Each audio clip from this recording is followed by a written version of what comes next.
listening to the Astral Hour. I'm your host, Astral Meadow. Join me as we take a glimpse into the mysterious.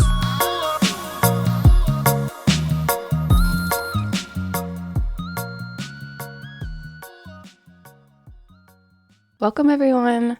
Today I'm joined with my friend Noah Frere, also known as the Astronomology on Instagram.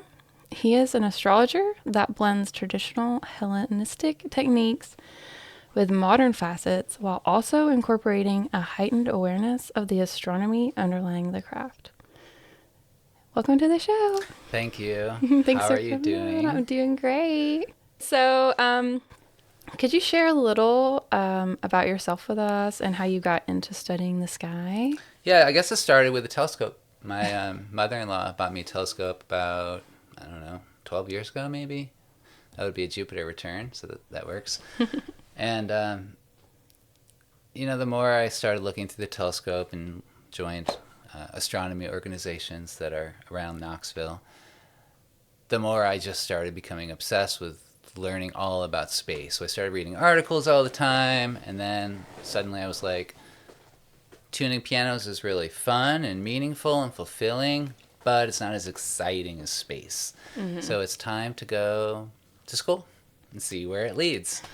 I didn't really think it would lead far because I was 40 years old. I didn't have any math or physics background, and it became known pretty early on that astronomy was really astrophysics these days, for the most part. Most astronomers are physicists. So I was like, okay, this is going to be a long road. We'll see where it goes. Just do the best we can. So 8 years later, I finally graduated this year with a master in astrophysics. So that was great, but it didn't really lead to a real job in astronomy.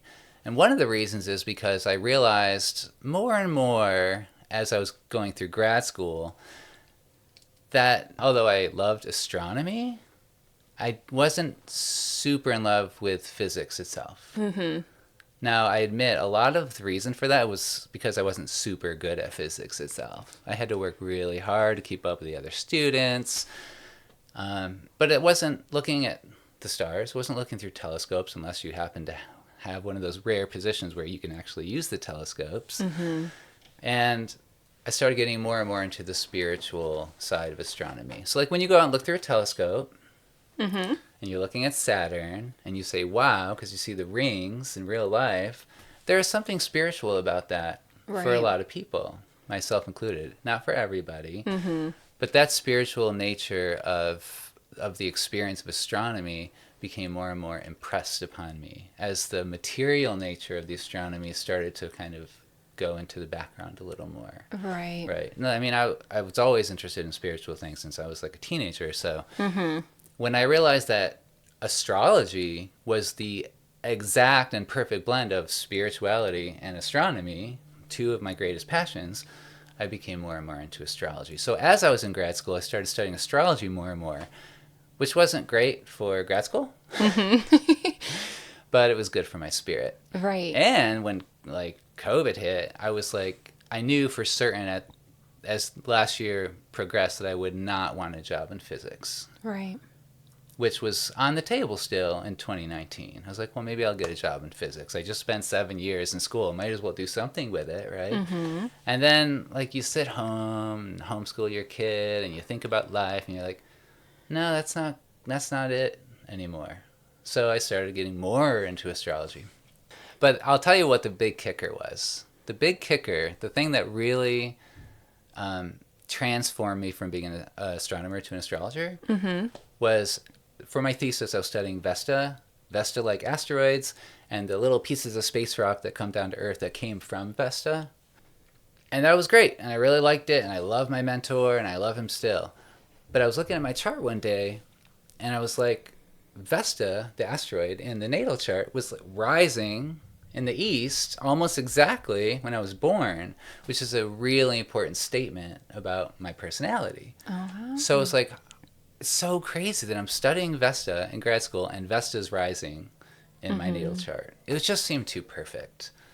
There's just not I mean, there is a chance that could happen. I mean, you can just do the math. You can divide the circle by 360 because there's 360 degrees in the circle. And so there's like a 1/360th degree, it's 1 out of 360 chance that you're going to have Vesta rising. Right. Except it wasn't exactly on the ascendant. So this is where we get into the difference between science and astrology. We can actually start right now because it was 2 degrees from the ascendant. Now, the ascendant is just like to be precise, it's where the ecliptic, which is the path that the sun makes in the sky, crosses the eastern horizon, the easternish horizon. Mm-hmm. Right. So it's kind of like where the sun rises. Mm-hmm. And that's also known as your rising sign. Yeah. Well, the rising sign is the whole sign. Okay. Which is like 30 degrees of sky. The ascendant itself is 1 degree. Okay. Well, it's actually just a fraction of a degree. It's like that exact part of the degree that's rising. It's we don't need to get too technical. You can just think of it as what's rising in the easternish horizon the moment you were born. Right. Okay. So Vesta was actually 2 degrees away from the ascendant. So if we get into the math of it, well, now instead of 1 out of 360 chance, well, it's 2 degrees, so it's more like 1 out of, half of 360, right? So now we're getting about maybe, half of a percentage, maybe a little bit more, that I would actually have Vesta rising. But that's still really rare. Right. Like 1 out of every 150 people or whatever. And the fact that you would start being into it and then, know enough about astrology to even recognize this about yourself. Because most people would never even realize that. Yeah, it was really surprising. So, I don't know. It's just funny because the things that really affect our life are sometimes the things that are so not particularly, there doesn't seem to be a lot of reason for them to, like the fact that Vesta was rising and I was studying Vesta in grad school, this is coincidence. Most people would not be impressed by that. But for me, I was. That's the same way I chose my college originally in the 90s. Mm-hmm. Like 3 things happened when I was visiting the college, or 4 things that really impressed upon me that had nothing to do with studying in college. Mm-hmm. It wasn't practical. I don't live my life by practical means. I live by intuition. Right, I think that's why. I'm similar to that. Yeah. And that's a fire thing, too. I think. Well, since we have the same... Yeah, since we're Aries. Birthday. Sun, yeah. And instead of saying, like, I'm an Aries, it's probably better to say I'm an Aries sun. Right. Because so I'm trying to break that feeling. That one sign can describe you. Yeah. Yeah, because there's like 12 kinds of people in the world. I don't think so. Speaking of which... There's going to be a lot of tangents in this. It's totally fine. So, you know how many possibilities there are of drawing a birth chart? I mean, I'd say probably infinite. Like, even if you have 4 signs that you're dealing with, or 4 things, and say there's 12 signs, right? Mm-hmm. And you want to draw your chart with a combination of the sun, the moon, the rising, and like one other factor. Mm-hmm. That's only 4 things. That doesn't include all the planets and asteroids. There's over 20,000 combinations, which is a lot for just 4 elements. Right. So that's pretty cool. Yeah, it's broad. Yeah, you're talking about Vesta and how there was like that synchronicity with that. My son is obsessed with Jupiter. Okay. Oh, really? And so similar like with your Vesta, when I started looking at his chart, it's like in the second house, it's just like the house Venus. Oh, really? Rules. And so, or like something about his Jupiter and Venus was like together. And I don't know how to explain it. But I remember thinking, oh, how sweet that he loves Jupiter. Perfect. Yeah. So I don't know. Like that's what he wants to study. Like the other planets, he's cool with. But he's like, he literally got like shirts that just have Jupiter on it. So and like that's his focal point. It's kind of random because usually Saturn is more interesting to a lot of kids because it's with the rings. But Jupiter is... How did he get into Jupiter? I don't know. Like, we just watched some space documentaries, and that was the one. So I feel like as he grows, I'm going to understand. That's so cool. Why he loves it so much more. And as I learn more about astrology, it's going to make more sense. Yeah. Do you remember what house it's in? I thought it was in the second house, but I'd have to go back and look because it's... All right, cool. I don't know. The I know that has values. What we value. Yeah. So I talked to another astrology girl. And I sent her his chart, and she was the one that told me that somehow Venus and Jupiter were like together Well, they're the two benefics. They're both they both have this cohesive quality. Okay. So they're, I guess, since they're both cohesive, they can be together more easily than, Right. say, Venus with Saturn, which Right. would not necessarily be Not great. as All right. companionable. Could you explain some of the basics of astrology for us? Yeah. Oh, there's so many ways to answer this question. I know. I mean, I guess astrology is the study of where the planets were at the moment you were born. It doesn't have to be when you were born, but typically when people think of astrology, they think of their natal chart, which is their birth chart. So it's like a snapshot of the sky the moment you were born. Where those planets are have archetypal correspondences to your personality and to your life. So the planets traditionally used were only the visible planets because they didn't have telescopes 1,000 years ago. So there was nothing they could see beyond Saturn, except for the stars. Therefore, there were not very many planets they had to worry about. There was just the sun and the moon, Mercury, Venus, Mars, Saturn, and Jupiter. That's it. And they were smart. These people are really smart. So they figured out that the path of the sun and the path of the moon cross, and there's these nodes there. So they also use the nodes of the moon.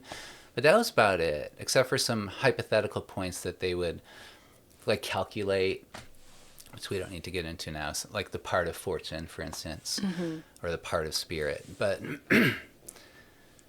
so what they did was divide the sky into 12 sections.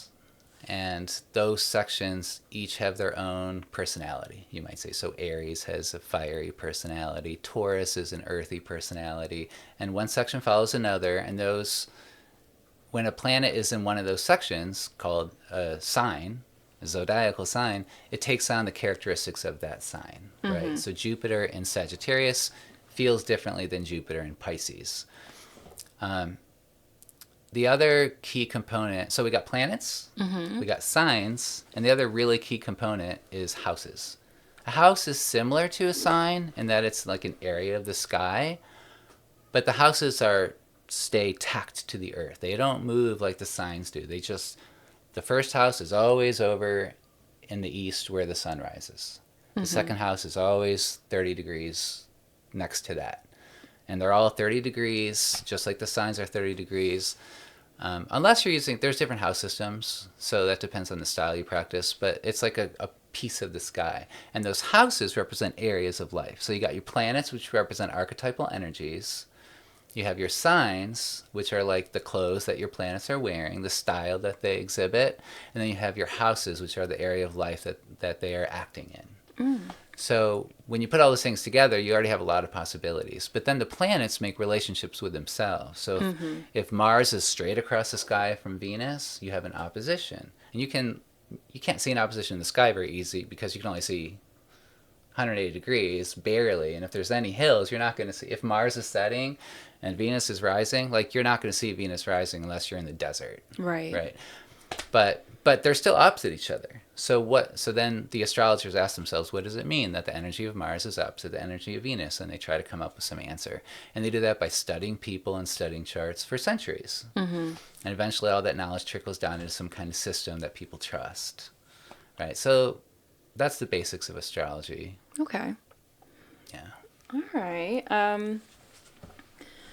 What are some of the various types of astrology, and what ways are they different? Yeah, so there's so many kinds. Like the astrology in India, Vedic astrology, uses the same planets and the same energies and the same, like they have houses and they have signs, but their signs are not attached to the seasons. So Western astrology, which is what I practice and almost every one in the United States practices, Aries, the first degree of Aries, starts on the first day of spring in the northern hemisphere. Always. That's what defines the first degree of Aries. In India, that is not so. In India, they use the stars for their starting point. They choose some star. I'm not going to say it's random, but there's more than one system. And they'll choose a star to designate some first degree of some sign. not necessarily Aries. It might be Libra. Like maybe Spica might be one of those stars. I'm not sure. You shouldn't quote me on that. But they choose some star that is dominant for them, and that represents the first degree of one of the signs. And then every 30 degrees switches a new sign.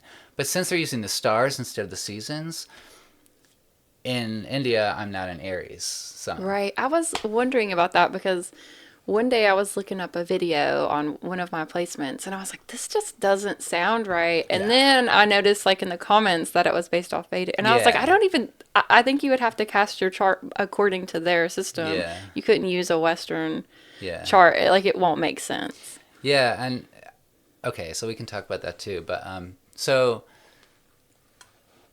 that's called sidereal. The Vedic astrology uses sidereal, which means of the stars, whereas Western astrology uses tropical, which is of the seasons. I guess it might Okay. mean. That's So that's cool two to very different systems. Right. Now there are people who mix and match this. They can make those systems mix. So a skeptic might be like, how can you be an Aries in one system and a Taurus in the other sun? Because as long as your system is self-consistent, internally logical, and has some archetypal significance that can be correlated to your life, then that's okay. I mean, to have only one system would be like having one variety of religion. Right. I mean, not everyone's going to be a Methodist Christian in the world and Right. relate to it. You got to have all the different kinds. You got to have all the different kinds of astrology because there's too many kinds of people. Right. And it's like translating one language to another. You might say hola, I might say hello. Like, yeah, they sound different, but they both mean the same thing. So you just have to know the context in which you're dealing. Right. Yeah, so that's one way to differentiate different kinds of astrology. But then there's like little sub kinds of astrology, like the house systems, which area of your life, if there's the first house, there's the second house, and so on, all the way to the 12th house. And so the first house in whole sign, I use whole sign systems. Every house gets exactly 30 degrees and exactly one sign. It's very simple. If I have Gemini rising, then that whole first house is Gemini and only Gemini. At first, I was really turned off by that. I was like, that's too simple. My life isn't that simple. And so I didn't use it, for like a year or two. I was using some other house system. So, I switched for reasons we don't need to get into, but that's another like difference in different kinds of astrology. And then there's different types of how you apply astrology. There's natal chart astrology where you look at your birth chart and you talk about your life and yourself. There's electional astrology where you can elect or choose a date to do something, for example, get married, which is really fun. But it's like a time consuming because you have to look at a lot of charts Right. and try to figure out the best one for an event. Yeah. Right. And it has to fall on a Saturday or something. No, Yeah, exactly. There's like couples, Synastry. yeah, where you look at two charts together and two people and talk to them, or you create a whole new chart out of their two charts. You create a whole new chart, the chart of the relationship. So there's all these different techniques that you can apply in different ways. Right. And you specialize in a couple of those. Yeah, I really like doing natal is always satisfying because you get to talk about someone's life. Right. The relationship astrology is really fun because you get to talk to two people at the same time. You get to kind of see how they relate to each other, and it's kind of like secretly Scorpio fun for me since we're in Scorpio season. That's okay. Yeah. I like to do a year ahead reading where you look at every month for a whole year ahead because I like I make a chart where I go through each month, and each month has these certain signatures, so the person can look 6 months ahead and say, oh my goodness, I'm going to totally fall out of love in 6 months. What am I going to do? I'm just exaggerating. But, I mean, it's okay to have fun with it a little bit too. And you don't have to embody all the things. Like if I see Mars and Saturn conjunction in your 12th house, it doesn't mean you're going to die. Right. But might not be a good day to get married. Yeah, exactly. But that might be a thought that crosses my mind. Right. And I probably won't tell you that in a consultation because I'd be a really bad astrologer. But, if I'm writing a report, I might like give some kind of warning and be like, this is a difficult energy and you might want to be aware of it. Right. And it might just be like in the mind where like that day you like feel like you're dying, but Yeah. it doesn't have to be like literal. Yeah. And then to get even deeper, you might not feel anything that day. Right. Because not everything that happens in the chart you're going to feel in your life. There's too much going on. There's thousands of things happening all the time in not only your chart, but in the way that actual planets today are hitting your chart. Right. So it's called transits. That's another kind of astrology where you actually apply the current living sky to your natal chart. And that's half of what astrologers do. I mean, any podcast, anytime you listen to astrologers, they're talking about where the planets are now. Right. So there's like general transits that affect all of us, but I was wondering like, or is there some just based on where mine is? So mine would be different. My transit's different than the universal transits based on like the day of my birth, and then it starts on that day where the planets are moving. Yeah, exactly, because your chart twists like a wheel or turns like a wheel compared to someone else's chart. Right. So since I'm Gemini rising, the north node of the moon has been in Gemini for the last year and a half. It's just about to leave. It's going to leave in January. But for you, what's your rising sign? Aquarius. Aquarius. So your Gemini would be the fifth house. And so that's a totally different area of life, the fifth house. It's like playful, and it has to do with children, and it's fun, and it's romance. It's called the house of good luck, I believe. It's a really nice house. I like the fifth house.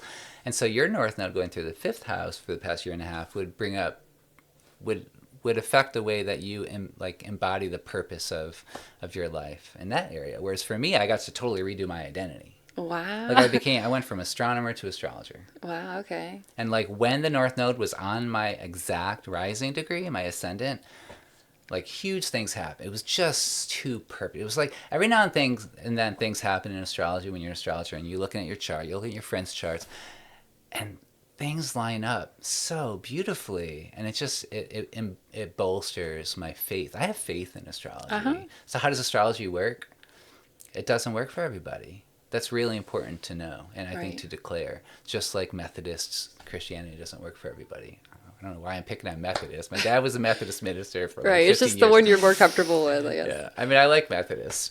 That's my dad. So okay. But you do not I would never try to convince anybody that astrology is true or real. Right. Because you're going to totally waste your breath. I mean, you might get away with it now and then. That's great. But it's not necessary. There's so many other kinds of spirituality.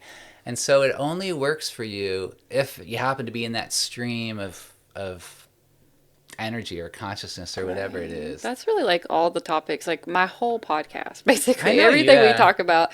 I'm never trying to convince people to really listen to it. I'm like if you want to listen to it, then you're gonna get it. But there's some people that make fun of like everything that I talk about, and so I'm like, God, I really hope they don't listen to this. They're gonna totally think I'm crazy. But yeah, if you're in alignment with it, there's a reason. There's a reason why you're asking questions. There's a reason why you're drawn to it, and it's probably because in this lifetime, you're supposed to dabble in it a little. And so for me, when things happen that are big, that are really obvious, and it bolsters my confidence and faith, I'll just use the word faith in astrology, then that is great. I love it. It furthers it deepens my connection to astrology and makes me a better astrologer too. I have more conviction. It wasn't always like that.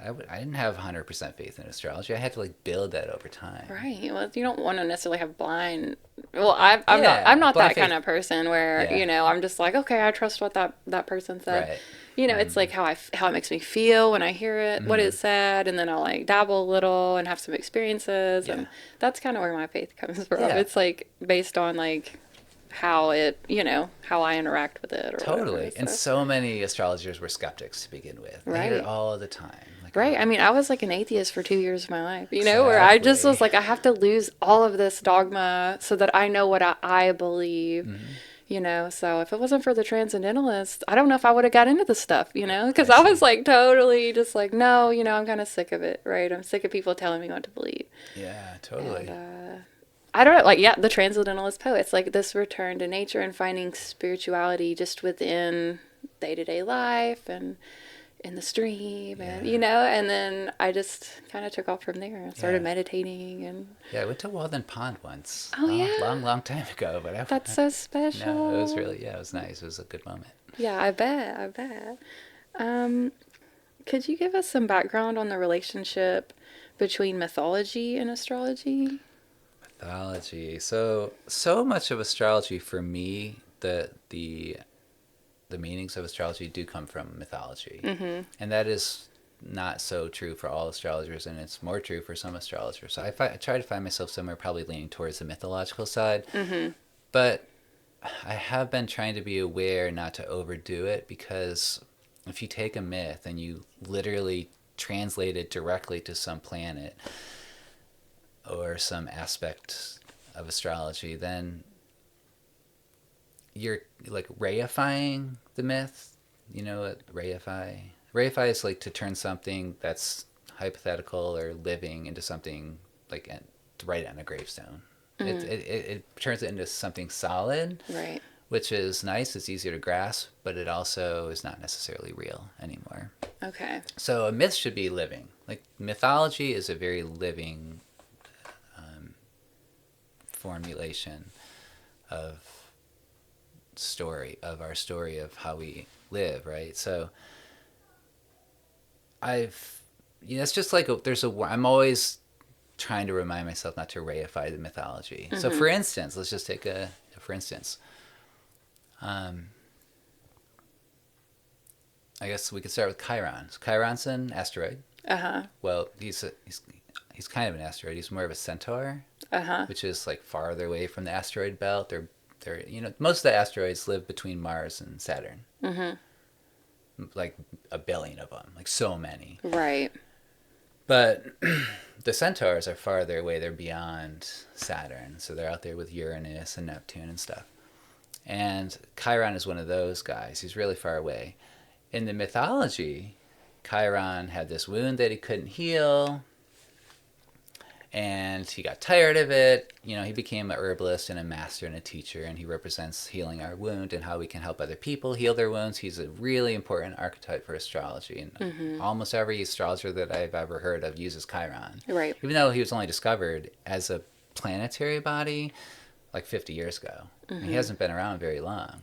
The mythology has been around for a couple thousand years, but the body in space has only been around for a few decades. So there's another myth, Prometheus, which I don't want to go into all the mythology, but Prometheus eventually trades places with Chiron and sets Chiron free, and Chiron, by dying, Chiron is allowed to die in Prometheus's place, and Prometheus gets set free from, he was like bound to a rock and chained by Zeus, and he was getting hurt every day, and he was not in a good place. He wanted to be free too, because he was like imprisoned. So Chiron and Prometheus were allowed to trade places. Chiron was allowed to pass, and Prometheus was set free. This was good for both of them. So this mythology, how do you apply this to astrology? One way you can do it, and I'm working with it, but I need to research it more. So a lot of astrologers do research, right? Like scientists do research, but they don't have to follow the exact same rules the scientists have to follow, because this is the world of spirit and not the world of matter. Right. Which makes it more exciting. It does. For a lot of people. Not so technical. You can use your Yeah. intuition and imagination a little bit. And it also is technical, but it's not only technical. Right. Yeah, you can have both and. Yeah. So there is another body in space called Prometheus. It's an asteroid. Some scientists named it Prometheus. So what I'm doing is I'm looking at, I can tell you where Prometheus is in your chart. I can tell you where Chiron is in your chart. Well, they traded places in the myth. Let's just have them trade places in your chart. We'll set them both free. We'll heal that wound from Chiron. Prometheus, who really represents, he's the savior of humankind. He brought fire to humans. He was helping the humans out, but he wasn't supposed to, so Zeus punished him.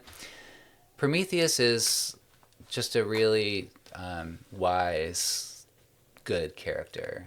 And so by setting Prometheus free, we're embracing Prometheus, basically. So this is a technique that I totally made up. There's no precedent for this technique that I know of. You take Chiron, say Chiron's in the 5th house, say Prometheus in the 1st house, you have them switch places. And now instead of Chiron having 5th house qualities, Chiron is now going to have 1st house. It's going to apply to areas of your 1st house, so yourself and your identity. And now Prometheus, instead of being so into yourself, is now going to apply to areas of maybe your children. And so, does this technique work? I have no idea. I would really need to research it longer, right? I need to look at 100 charts, talk to 100 people, and see if that makes sense, starting with my own, right? And that takes time, right? But to just do that blindly, which I did at first, this is me admitting to being not the best astrologer because I was learning, right? I did it. Why did I do it? Because I took the chance. Maybe because I have my sun is in the very 1st degree of Aries, which is the most immediate degree of I think mine's 0 degree Aries. Yeah, we're both 0 because we're both born. Hey everybody, we were both born on March 21st. Right. We're birthday twins. It's wild. So cool. I forgot that. I can't believe I forgot that. How did I forget that? So, okay, when you think about switching Chiron and Prometheus, I was talking to my friend literally today about her Chiron, and it was in the 12th house within 5 degrees of her sun, which was also in the 12th house in Taurus. So she felt, I guess, a little, defeated by it. And I was trying to think of a way to share with her, how would you work on that wound? Because it's always going to be there. But if you flip it with Prometheus, I didn't think about maybe taking a different perspective. Right. And a warning, there are 10,000 asteroids with names that you can put in your chart. It would be impossible to put 10,000 asteroids in your chart and look at it, right? Right, you can process and it work even with if you everyone. did. And you're not supposed to. Nobody would ever expect you to. But there are people who do look through the list of asteroids and look for one that might be appropriate to your life. So if there's an asteroid named Astral, you could see where it is in the chart, right? Or one named Noah, I could see where it is in my chart. I've looked. I don't think there is an asteroid named Noah.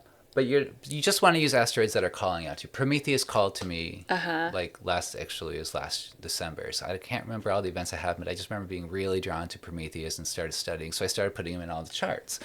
So Prometheus is a real hero, but he also sacrificed himself for the greater good of humans specifically. So he's like a martyr. Definitely. And the 12th house is a very martyr-like house. So your friend can probably feel that. And next to the sun is your vital force. It's your primal intelligence. Right. It's like your Buddha mind. It's who you are before you know what you are, really. I mean, you know, but you don't conceive of it with words. So with Chiron, with that wound right close to her sun, she might be feeling that more than some other it's people. a part of her life. But then when I think of the 12th house, this was another thing that kind of blew my mind a little. This is when I think about it, because I have a whole bunch of placements there, it's the unconscious. So I have to kind of work to even get that stuff out to where I can see it. So I was thinking, if your sun, how can you see yourself if it's in the 12th house? Right. But then you got your Chiron right there. I was like, wow, I literally was like, you need to talk to someone about this because this is kind of an intense energy, and I don't know how to give you a prescription of what should you do to because you can find positives in all of it, right? But for sure. I'm not that great with it yet. I'm okay, I see that you probably need to ask for some help there, Right. Well, anything in the 12th house, I remember you have 3 or 4 things there, maybe. Yeah. At least 4, maybe. Well, we found out my Aquarius, Mars, that you said it was in the 1st. So by the whole house. Yes, so I actually have 3 Capricorn placements, or 3 signs in Capricorn there. It's my... Don't you have Neptune? Neptune. Yeah. My moon. Oh, okay. And, oh goodness, what's the other one? My Saturn? No, maybe my Saturn. I don't know. It's really intense, though. I kind of got obsessed with studying the 12th house because of this. Okay. And because, I'm okay, that's a lot of planets there. This must be a big part of my life. So you've, researched 12th house stuff a lot. Yeah, a lot. More than any other house. Right. Because 12th there's house is your jam. Right, there's so much of my stuff there, yeah, right? Well, your moon, too, so important. Right. So the moon in the 12th house, I would say, and I think I've told you this before, probably, you need to spend time with yourself to process. Right. Because the moon is your feelings and your kind of default way of acting in a way. It embodies, the way I look at the moon is it embodies your your son's primal energy, primal intelligence into this form in the world in some kind of way. It makes it real. It's like the container. It collects the sun's energy and makes it accessible to you. Right. The sun is just doing its thing. That's because, so much of what you read online about Aries, like, doesn't relate. I don't relate to it all the time. I'm not a warrior. I know. I get scared if the cops pull me over. When I went to Kung Fu the other day, they were like, grab her by the throat. I was like, I can't do this. Right? Totally. And I was listening to your podcast recently, and I noticed how just soft and mild-mannered you were, and I'm like, she is not a warrior. That's what I was thinking. It actually, like, stresses me out to even think about it, Yeah. Now, I can turn into a warrior. Right. If it's for the, like, greater good of humanity, like, I'll go to the protest. Okay, that's good. That's good that you have that goodness in you. For me, it's more if I'm triggered. Okay. It's like a response. Interesting. Yeah, and I'm not proud of that. It just seems to be the way I'm wired. Right. But it's very Martian, Mars, like. Yeah, my husband's Aries sun too, and he really projects outwards when he's like going through an emotion. And I don't know what's so different about me, but I go you guys, in. Moon's in a different place. Moon in the 12th house. Yeah. Yeah, I literally Capricorn's a yin sign also. Hold it in. And it's an earth so sign. hard. So I might not even, like, if I yell, it's like an hour later when I've processed like the argument, and I'm like, and this is why this is ridiculous. Right. But it's not immediate for me. It's like it takes me a minute, and it's like I don't know. It's like I become neutral, and then I get sad, and then if I'm gonna get angry, it's like delayed. And so he's like over it, right? And then I'm like, well, I finally processed this. Right. And now I'm going to express my anger this way because I'm actually trying to get better at it, because like I held my anger in like my whole life. I know, me too. Yeah. And so now I'm like, you know what? I'm gonna like tell you if it makes me mad, but I'm gonna process it first. So I'm going through a similar thing. Me with my Scorpio moon, I like kept it all in and went real internal. And I've been working on that for years, actually. And I'm much better at it. Yeah. Yeah, it takes a while, but therapy and like actually looking at your chart and seeing it, I swear, like I've only been diving into this for a few months now, but it really has helped me understand myself differently. Yeah, totally. So I'm like, even if I don't go any further, like there was something about just the initial shock of like, oh my gosh, there's a pattern here. And this makes so much sense. And now I can like work on things. So like now that I know about my moon placement, I can be like, okay, I'm aware of that. Yeah, it really gives you a nice map to work with, where the roads are, so you know how to get from one place to another. Right. Yeah. Exactly. So let's see. Could you explain how astrology changes over time? Oh yeah, that's a really good one. And that kind of harkens back a little bit to how astrology works and mythology. We didn't get too into mythology, but I guess we did go on for a while about it. How it works. Like religions, they need to change with time. And if they don't, they will just be reified into some gravestone. So astrology is the same way. If here's a basic example. Once we found that there was a planet beyond Saturn with a telescope, Uranus, it totally changed astrology. We're like, oh, there's another planet? What does this Uranus do? Well, we now know that Uranus is shocking revelation, and he's the awakener. He's sudden change. He shakes things up. He bursts through any kind of boundary, just like he did when we discovered him. Because Saturn was the boundary of our limited universe. Saturn was the final planet.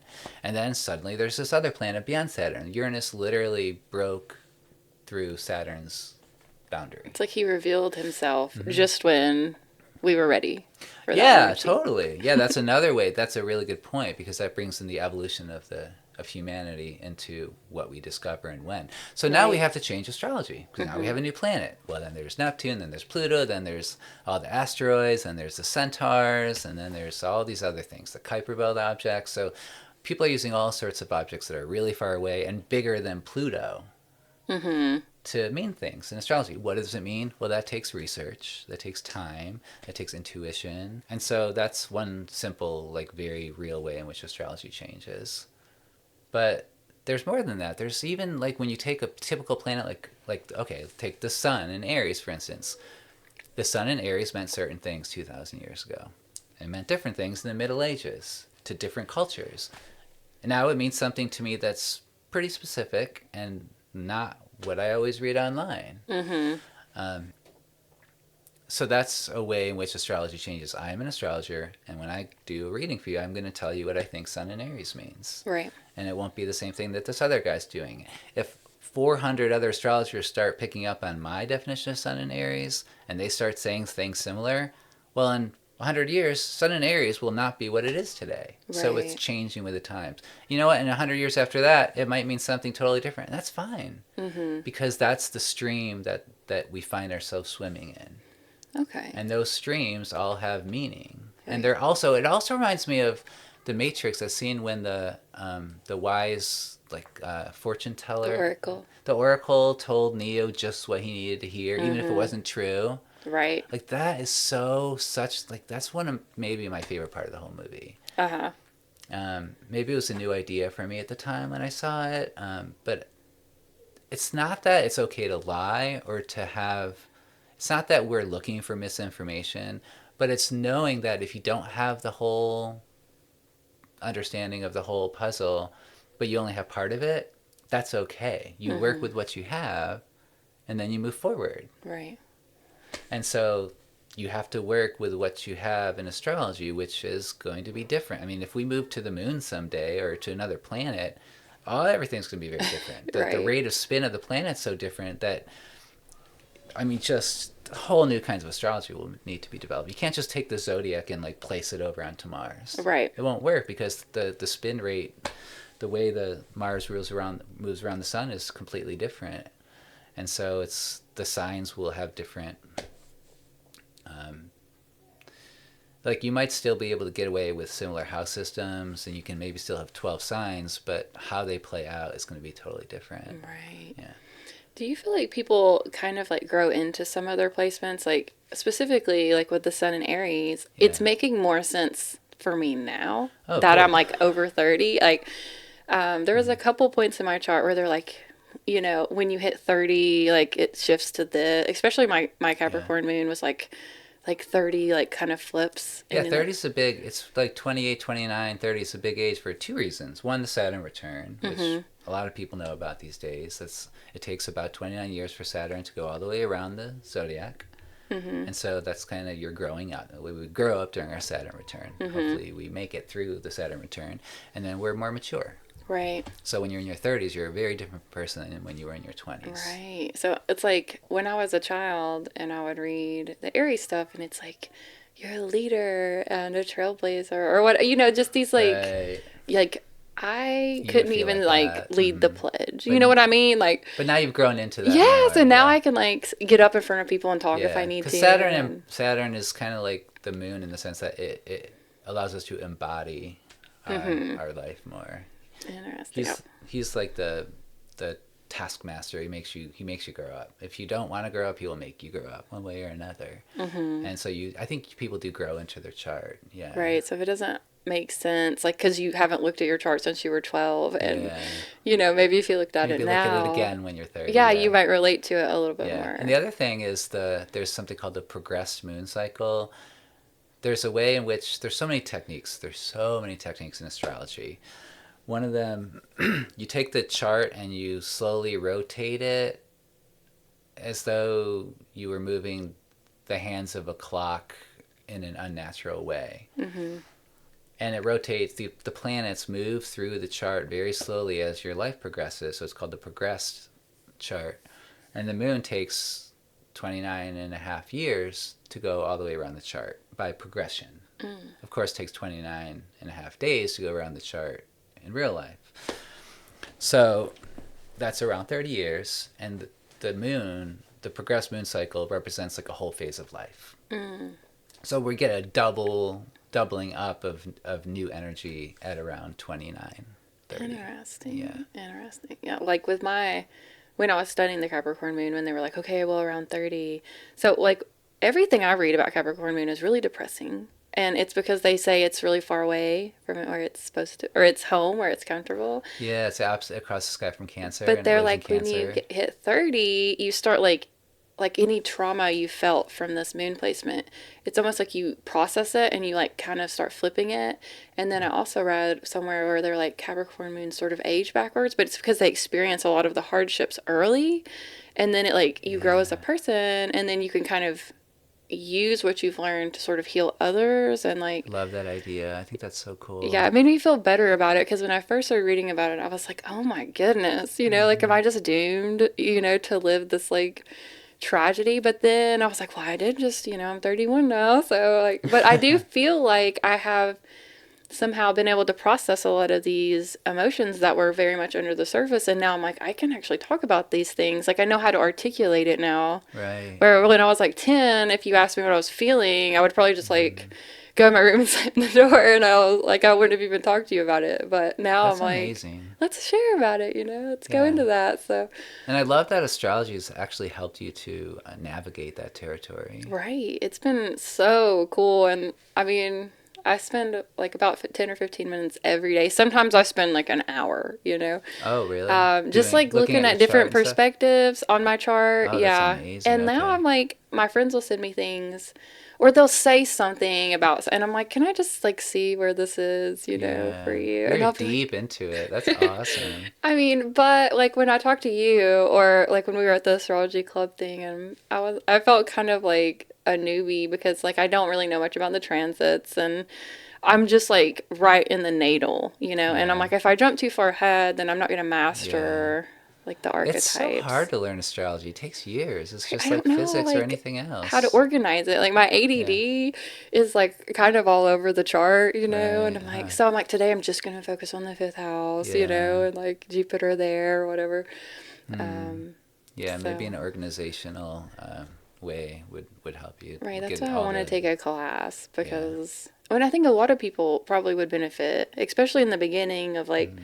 learning in this order, and then like being able to mix it together. So that's what I think about like with flow. Like when I learned how to hula hoop, I learned one little thing and then we learned Right. another, and now like a year later I can finally like make a dance out of these random things. Like I can put it Awesome. together and it makes sense and it looks pretty. But that's how it is. Like I feel like astrology is kind of a flow thing too because you're going to learn these different aspects, but what does it mean? It doesn't mean Yeah. anything until you can like tell its story with it, Yeah. and then it becomes flow, Yeah. Totally. so Yeah. but when you talk about it, I feel like you're telling me a story. You're like, oh well, when Venus and Mars are together, Hmm. and I'm like, oh my gosh, like that. I don't think that way yet, but I love the way that you explain it like that because it makes more sense with the relationships between everybody. Thank you. But Yeah. that's something that comes like as you learn. Yeah. I mean, it just takes a lot of time and practice, just like any language. Yeah. Mm-hmm. And I'm always getting better at it. I'm not where I would like to be yet. Let me put it that way. I need more years to be truly satisfied with where I'm at. Yeah. Do you think any astrologer is like to that point where they're like, I'm a master? There are astrologers who Yeah. say they're master astrologers and they're very comfortable with it, but they've been Okay. doing it for like 20 years. Okay. Yeah. Okay. So I've only been studying like hardcore for probably 3, Okay. where I study like really heavy, Mm-hmm. and I only went pro last year. Okay. So yeah, I'm relatively new-ish, and compared to people who've been doing it for 20 or even 10 or even 5. Yeah, Right. yeah. But I study hard, so I feel Right. pretty comfortable with it. That's good, especially with like the charts that you specialize in. So you're not trying to like No, I don't do every be kind of those astrology. Like masters. for Yeah. instance, health. Like I couldn't give you a health consultation. Right. Like there are people who focus on that, or money, what to do with your money. Like I wouldn't Mm-hmm. go there. Right. Yeah, I do it for myself a little bit, but I wouldn't assume to tell anyone else what to do with their money. Right. Right. That Yeah. makes sense. Mm-hmm. That it would take some time. Yeah. Um. What exactly is Black Moon Lilith, and what can we learn from her? Black Moon Lilith. So there are certain points in the chart that are not real objects. They're just hypothetical points. The Mm-hmm. nodes of the moon are like that. The part of fortune is like that, and Lilith is one of those. The way that the moon goes around the Earth, it's not a circle, it's an ellipse, like an oval. The way that we model ellipses is that there are two, what they're called foci, Foci. It's like the plural of focus. There are 2 points in space. You can see what I'm doing here. People on the podcast can't, but there's 2 points in space, and there's an oval that goes around them. One of those points is occupied by the Earth, and the moon goes around that in an ellipse. It's not like the Earth's at the center of the oval. Okay. It's offset. Right. That's how it works. That's how the gravity works. This other point is the black moon Lilith. Okay. It's this empty focus in space where Earth is not. Oh. Right? And if you sight your telescope through this imaginary Lilith point, which is a real place in space, it's just there's nothing there. And if you project that point out into the ecliptic, which is the imaginary path that the sun makes in the sky. It's not imaginary, it's a real path, but the sun's only one place at a time. It's not like in all the places at a time. Right. So the ecliptic is a hypothetical construct also. Then you can map the black moon Lilith onto your chart. Okay. And what's the energy that she tells us? I mean, it's all in the name. Well, yeah, I mean, yeah. Black moon Lilith. She's, there's, in my opinion, it's a pretty dark energy. But there's something really positive about it. And that is, which I take from mythology. A lot of the black moon Lilith significations I do get from mythology. Okay. Lilith, I'm sure you know all about Lilith, right? Yeah. But not everyone. Yeah, you can go a little bit into... So Lilith was... There are probably more than one story. This is the story we'll tell today. Lilith was Adam's first companion or wife in the Garden of Eden, and she was equal to Adam. And they got in some arguments of a sexual nature, supposedly. And he wanted her to do certain things, and she did not want to, and so she was like, I'm out of here. She left the Garden of Eden. Can you imagine that? Leaving the garden? I mean, the garden's like this perfect place. It's all you've ever known. It's got everything you need. And you just head out? That takes so much courage. Yeah. It's like, and you're in the darkness, and you're all alone. I can imagine turning into some sort of demon, just trying to survive. Kind of like Gollum. Like he goes out there, he's like eating fish, and he's in this dark cave. So much isolation. He left the garden too. Gollum did. He wasn't a bad guy. He was just a regular guy. So Lilith went to the Red Sea, and some angels tried to tell her to go back to Adam, and she wouldn't do it. So she represents a really powerful feminist energy, which is great, which is exactly what we need over the last few thousand years to try to get away from patriarchy, which has really taken over so much of the world for a long time. Right. She's a fierce rebel. And the dark side is she's a demoness. And she'll do all sorts of stuff that you don't want to tell your kids about. Okay. So she's got the good and the bad, like all the archetypes do. Even Jupiter. Jupiter is the great benefic. He's out there. He's like optimism and faith and hope, and he's this really good guy who helps you out. But he's expansion and abundance. But if he's too expansive, he's like overindulgence. Right. So the dark side of Jupiter might be eating too much that you throw up. Right.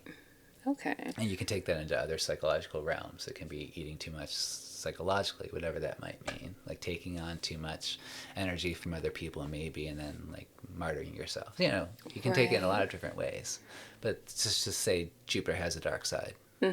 All the archetypes in astrology are on a spectrum from good to bad. Right. Yeah, some tend to be more good than others, but if they're not used correctly, then they can be bad.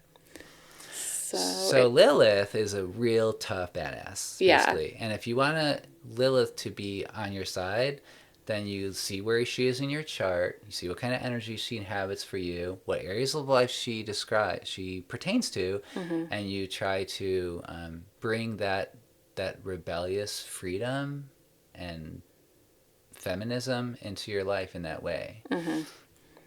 So I looked mine up before. Where's your Lilith? It was in Scorpio. Is that what does that Wow. mean for you? Is that bad?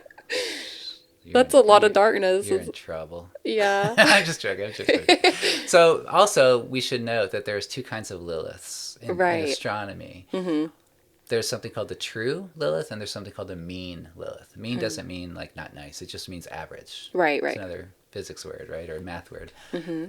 When you take Lilith's true position, she goes back and forth, left and right. She scampers all over, just as I imagine she would when she's just like out in the wild trying to survive. I imagine her as a real wild figure.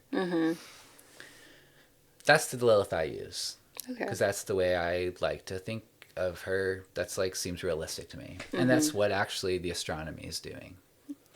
It's not always so convenient to have this scampering back and forth in the chart because it's moving from place to place and it's hard to keep track of. Of course, computers do it for us now really easily, so it's easy to use the true Lilith. But if you want a smoother Lilith, because overall she averages out to go around the chart in a certain amount of time, around 9 years, she'll make a whole circle of the chart. So you can just kind of average out all those movements into a nice smooth flow where she's only going one direction. She doesn't go retrograde ever. That's called the mean Lilith. So a lot of astrologers use the mean Lilith. A lot of astrologers use the true Lilith. So my question to you is, did you use the true or the mean Lilith when she was I think in it was Scorpio? the true one. And I can also look it up on mine to see. Yeah. Because I have your chart here. Yeah, I had to specifically look for that placement because it doesn't just come up in my app. Really? That in Chiron and stuff, like anytime I look that up, I have to go to a different site that I'm not used to. Oh, okay. So your Lilith is dun, dun, dun, dun. Oh, wow, that's so cool. You have her like so close to Pluto in Scorpio. That's great because they like will reinforce each other. I mean, Pluto intensifies anything. And that's where your deep treasure lies, is where Pluto is. And we're going to talk about Pluto actually before I leave. We have to, because there's something we have to talk about Venus. And Lilith is this rebellious energy which really allows you to fully be yourself and not take any crap from anybody. And so you have the ability to be intensely free in a scorpionic way, which is, really deep. It's like Scorpio is the deepest of the signs, I like to say. I probably say that because my moon's in Scorpio, but I think all Scorpios would agree with that statement. Right, yes. And it's in your 10th house of career and public image. So even though you're like so nice in the podcast, you're very respectful and nice. That's actually even another lesson, because what does it mean to be a feminist badass? Does it mean that you can't be nice? Does it mean you have to be mean girl, like in the movie? No, Yeah, like it's like an internal energy. Right. If you can embody that energy, you can be nice really easily because you don't have anything to fight. You're already like totally sure of yourself. Yeah, exactly. I'm very aware of my shadow and my dark side. Yeah. Like I enjoy like meditating on it, and like if something's triggering me, I like to actually think about it and process it, and I don't like shove stuff down, Right, that's awesome. Yeah. And so you can bring that out into the public sphere in your podcast as much as you want, because your chart gives you permission to do that. Right. You can sit here and give an hour-long monologue on your shadow side if you want. Right. And your chart tells me that people will accept that from you. Okay. Yeah. Interesting. Of course, there will always be some naysayers, but for the most part, people will be like, "Wow, that was really interesting. Good job, Astral, showing your shadow side to us." Right. Yeah.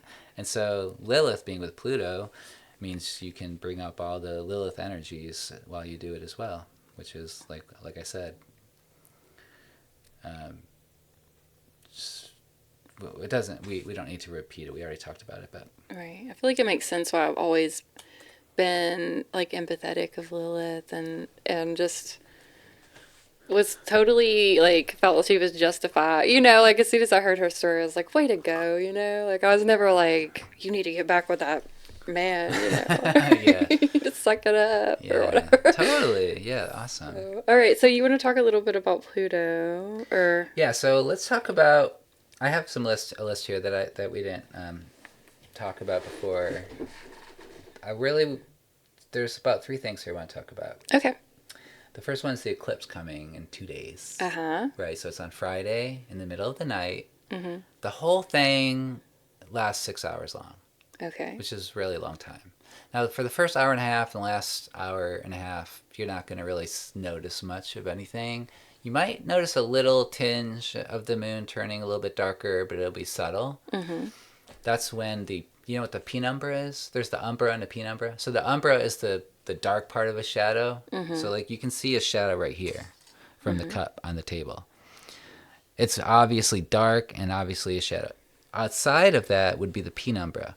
Okay. I don't know, like this right here might be the penumbra, this part. Mm-hmm. So it's the part of the it's the way the physics works with the light. It creates a dimmer shadow outside of the umbra. Mm-hmm. When most people think of an eclipse, they're thinking of the umbra. Okay. Because it's dark and it makes an obvious difference. The penumbra, though, is the moon has to pass through the penumbra before it reaches the umbra. So that's why the eclipse starts earlier than what most people would think of as the eclipse. That's why it's 6 hours long. It's a really long eclipse. Mm-hmm. Not only that, but this is the longest eclipse of the century. Right. Which is awesome. It's almost 3.5 hours long. Mm-hmm. The umbral part. Okay. So it'll start at 1:02 a.m. is the penumbra, but the part that you can really see will be more like around, don't quote me on this, around 2:30 or something like that. Okay. You know? So if you're up between 3 or 4 or 5 in the morning, you will get to see the moon eclipse, and it's like most of North America, or most of the United States anyway, gets to see it. Okay. So we're in a good location for it. And you don't need a telescope or anything. No, and it's like visible to half of the world. So lunar eclipses are so different from solar eclipses. So this is a lunar eclipse. Friday, it's Thursday night. Like after you go to bed Thursday night, you set your alarm for 3 or 4 in the morning and get up and look out the window or go out to your porch or whatever. It'll be pretty high in the sky. Uh-huh.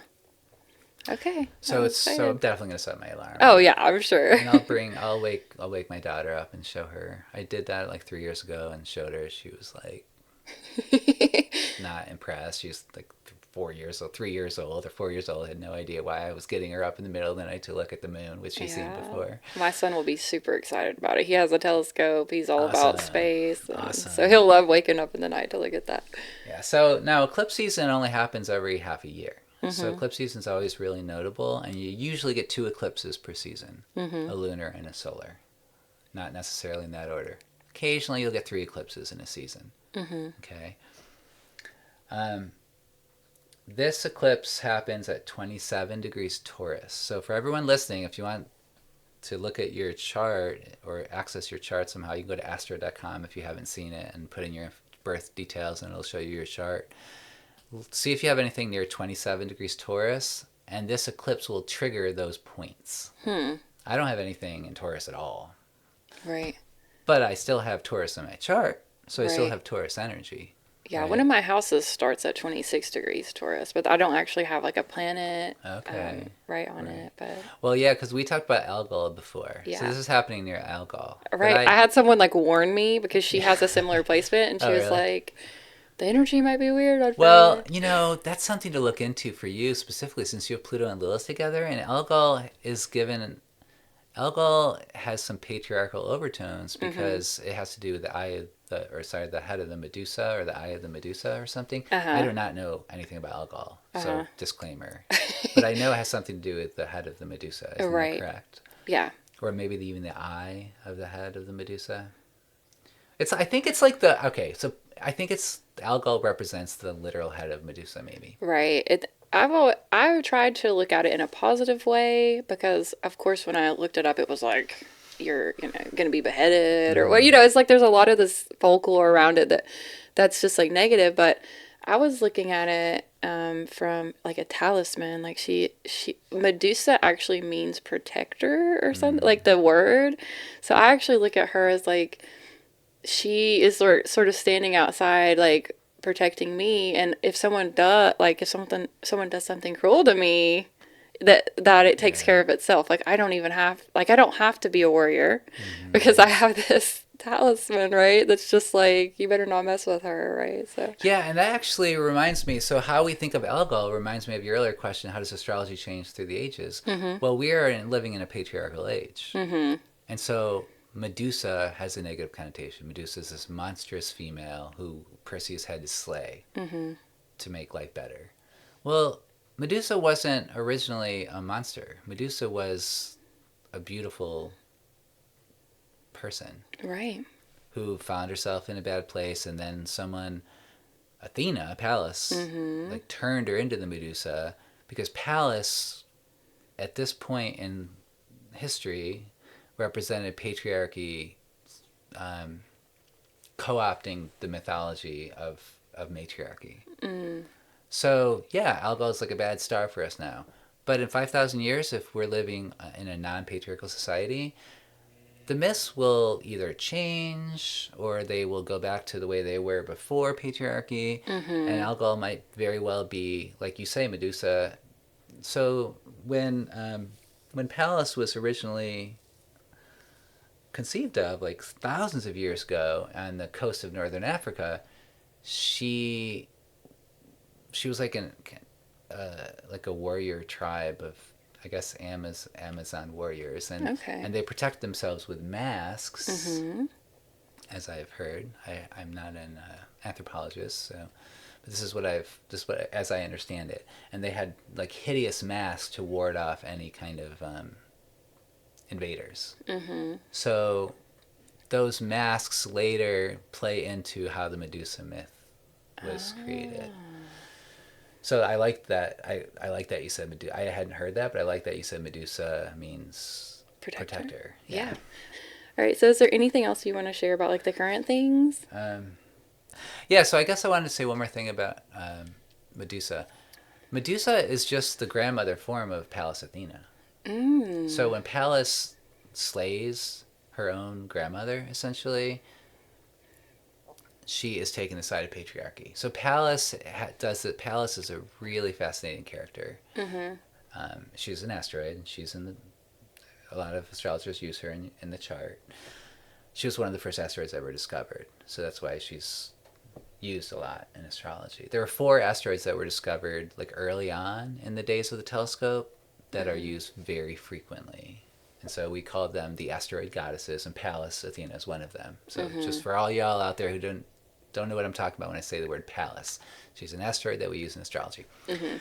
But since she did that, she in the mythology as well, she takes the side of patriarchy Mm. in like this critical court case. So she represents a very strange mixture of this like feminine form of astrology. I sorry, of patriarchy. She sides with patriarchy, but at the same time she allows the female principle to carry through into patriarchy because she's a female, right? Right.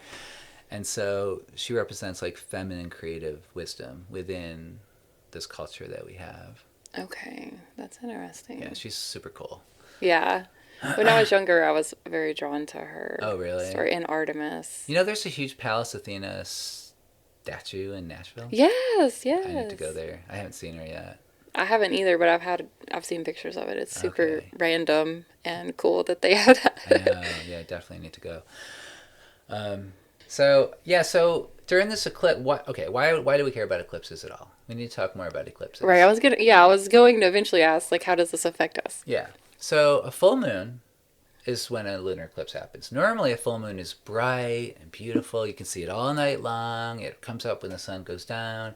And in astrology, or in many other like non-astrology, maybe it means like at least to me and to I think a lot of astrologers, it means a blossoming of whatever intention you set 2 weeks earlier during the new moon. Mm-hmm. Now, it doesn't have to be a conscious intention. Most people don't set intentions during the new moon. That's totally fine. But there's some energy that's present during every new moon in your life, in the life of the world. And so whatever that energy was will come to some kind of fulfillment. And it's not a big deal. It happens every month. Right. It's not like our life changes with every full moon. It doesn't. Mm-hmm. But the eclipse is different because now this blossoming that's supposed to be normal and visible is now hidden, darkened by the shadow of the earth. So what do we make of that? One analogy I like to use is if you pluck a dandelion and all those little tiny spikes are coming up and you blow on the flower and make a wish, and you try to get all of the little flowers off, right? Are they stamens? I don't know what they are, but each little tiny piece, like if you get them all off, it's like victory. It's so awesome, right? That moment of blowing on those flowers and having them just release from the stalk is a full moon. But an eclipse moon is like you're blowing and you miss. Now, where does that breath go that just flew past your flower? It had to go somewhere, and it had to land somewhere. So our job during a lunar eclipse is to find out where it landed. Interesting. It's like the hidden spaces that we can try to bring to light. It's still a full breath. You'd really tried to hit that target. Right. And you missed.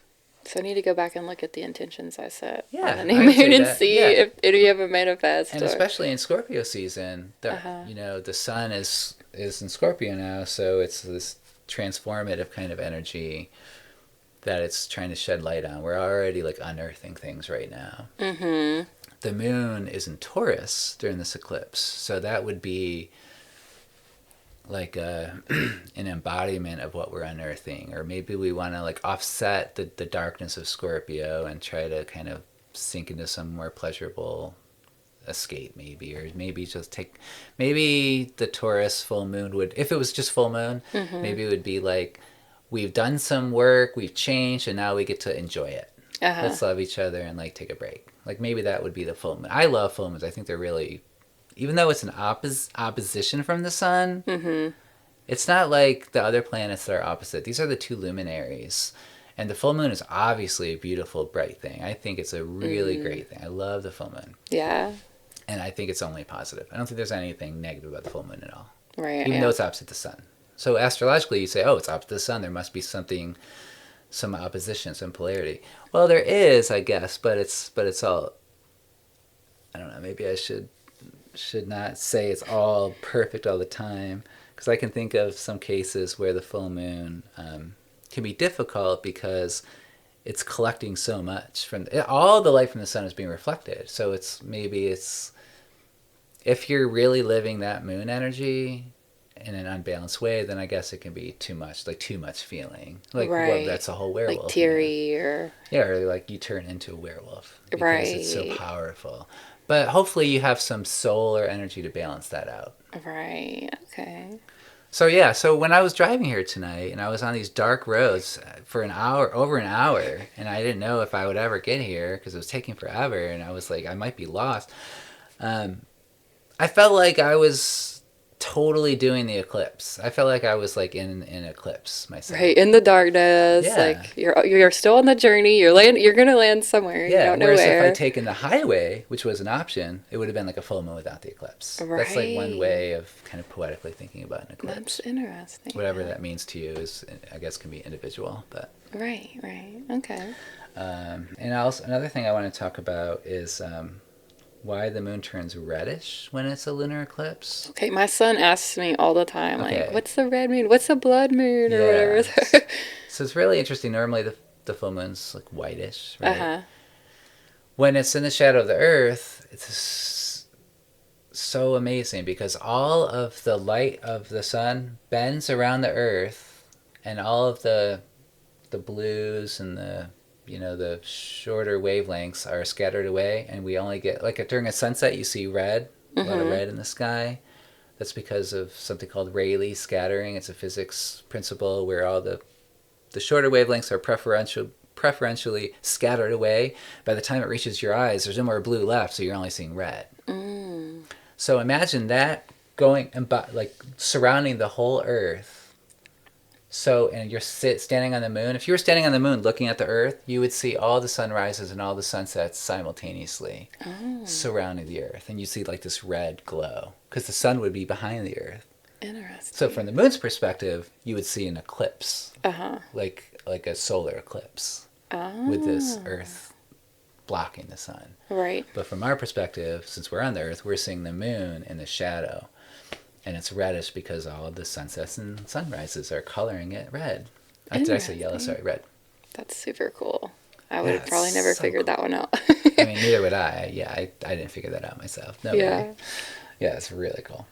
There's one, I'd like to read a quote from someone else. It's Adam Summer, one of the astrologers I've learned a lot from and still learn from, about eclipses. He said, "There is a transcendence with eclipses where we can realize that we are not our stories, but instead that we are the storyteller."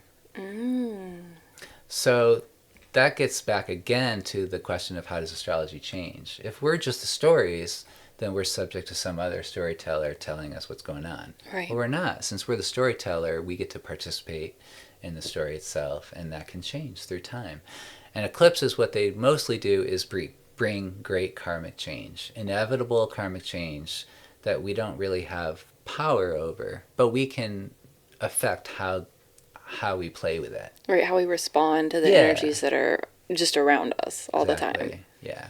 And so they can bring surprises because like we're not masters of our destiny yet. We're subject to all the karma that we've had to gather for countless lives.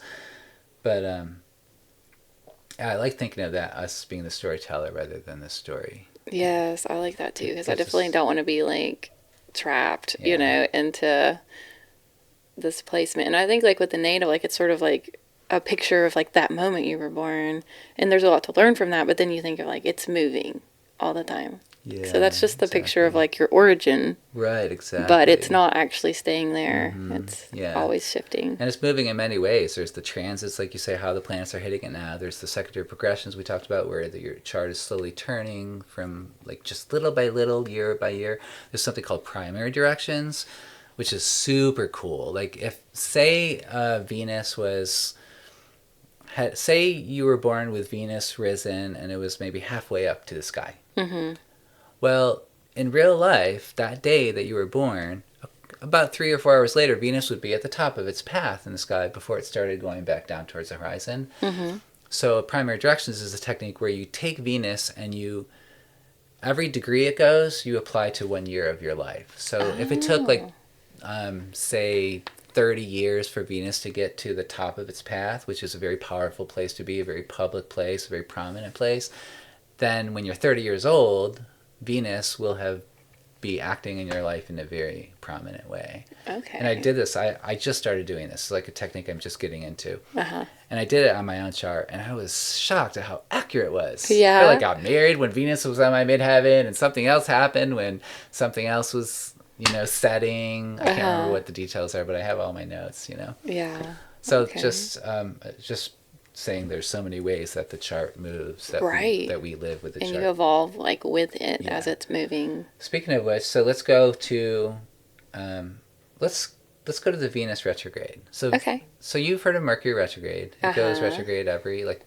3 months or so. Or sorry, 4 months. Like 3 times a year.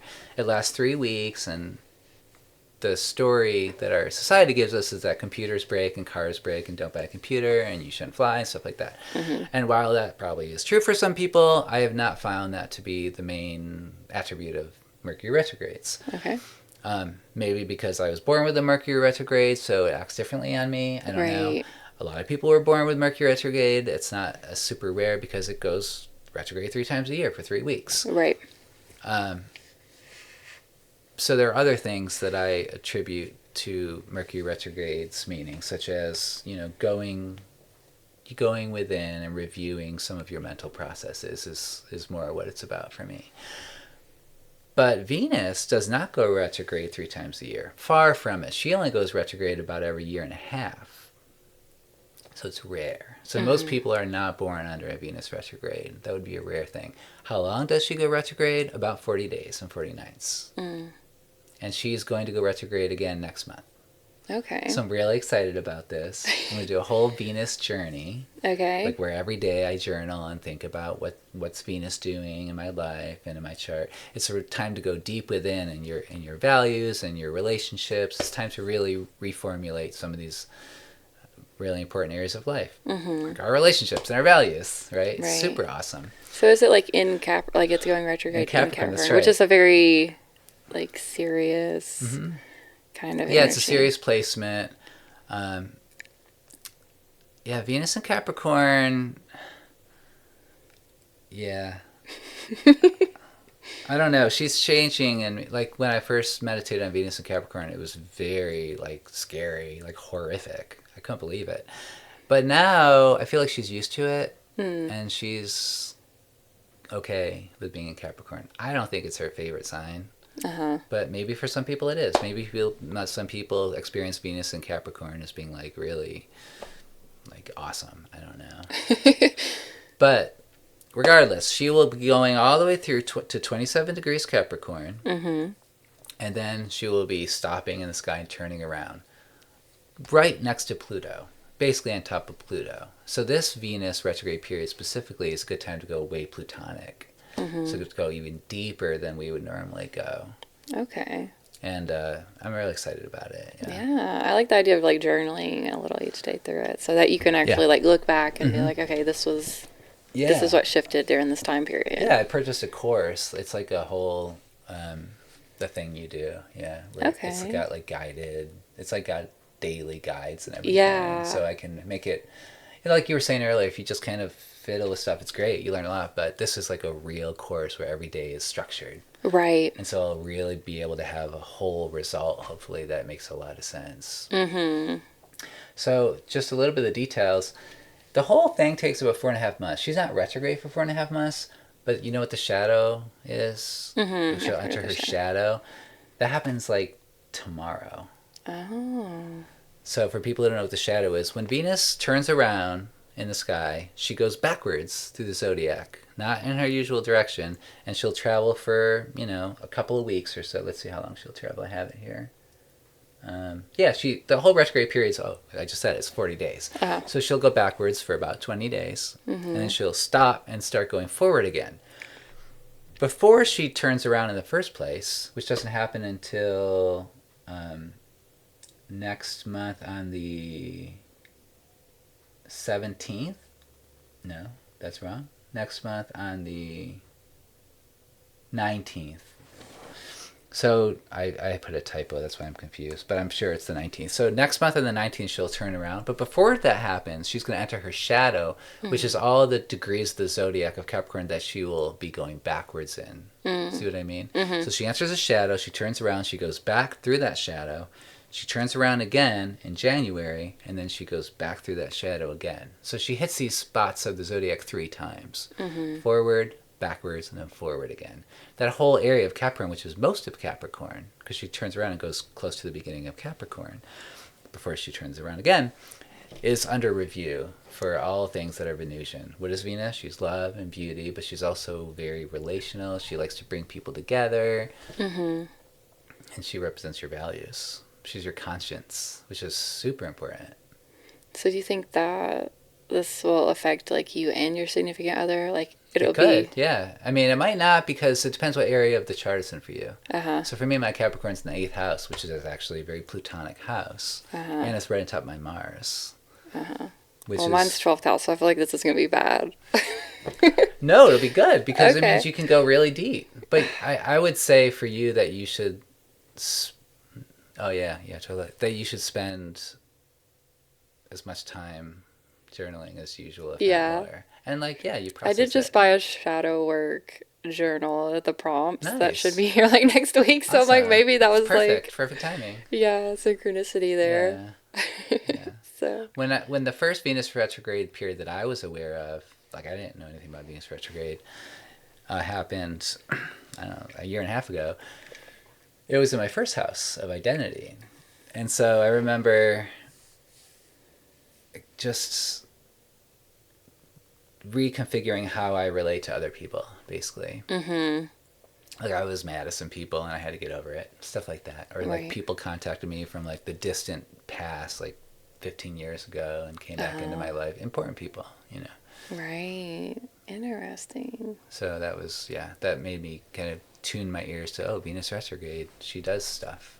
Right. She's like gonna pull people in Yeah, and and she's the move people out. most, yeah, she's the one that retrogrades the least often, I think. I'm not sure about Mars. Mars also is a rare retrograde, so you shouldn't quote me on that. But if she's not the most, then she's second to Mars. Okay. Cool. That is in terms of how often she retrogrades, is being very, very few and far between. Okay. Cool. And it's a 40-day period, which is like a great. That's like how long Jesus went to the Right. wilderness, right? Yeah. 40 It's days. a great Or time to the just. flood, wasn't the flood 40 days? Yeah. Yeah. It's a big reoccurring number. Yeah. So. Okay. Could you share with our listeners the best way to contact you and keep up with your astrology updates? Yeah. You can call me at my phone number, which is 865-242-4786. Or you can message me through Instagram. My handle for Instagram is @astronomology. And it's kind of a long word, but I'm going to spell it for you. It's ASTRONOMOLOGER.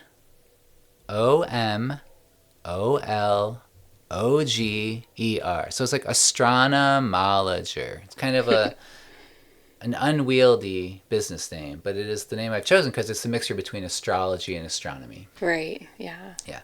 Or you can go to Facebook. Facebook's actually an easier handle. It's at vesta.noahfrere. So my name's Noah Frere. So Vesta is my personal asteroid that's rising on my ascendant. So Facebook at vesta.noahfrere.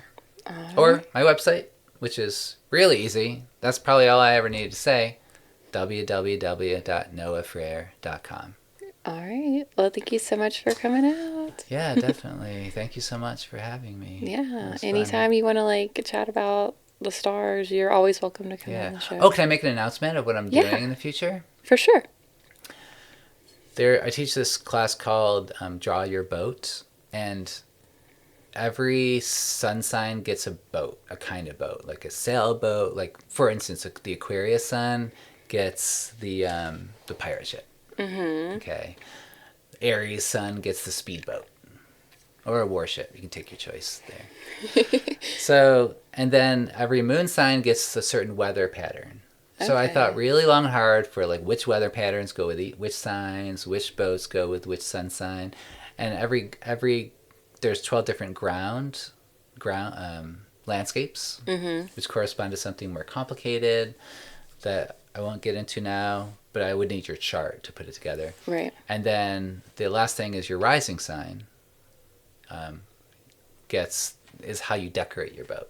Okay. So when I was talking earlier about the number of combinations just with 4 things, that's what I was talking about. If you if we had 20,000 people doing this, we'd get 20,000 different drawings potentially. Right. Just those 4 things will give you all those combinations. So the whole point is you draw your boat with the weather and the ground, and you style it according to your rising sign, and then you walk away and you have the snapshot of your chart in this very easily accessible way. Yeah, a good way to like visualize it. Yeah, and it's really fun. Yeah, that sounds awesome. So I'm doing that November 28th at 1 p.m.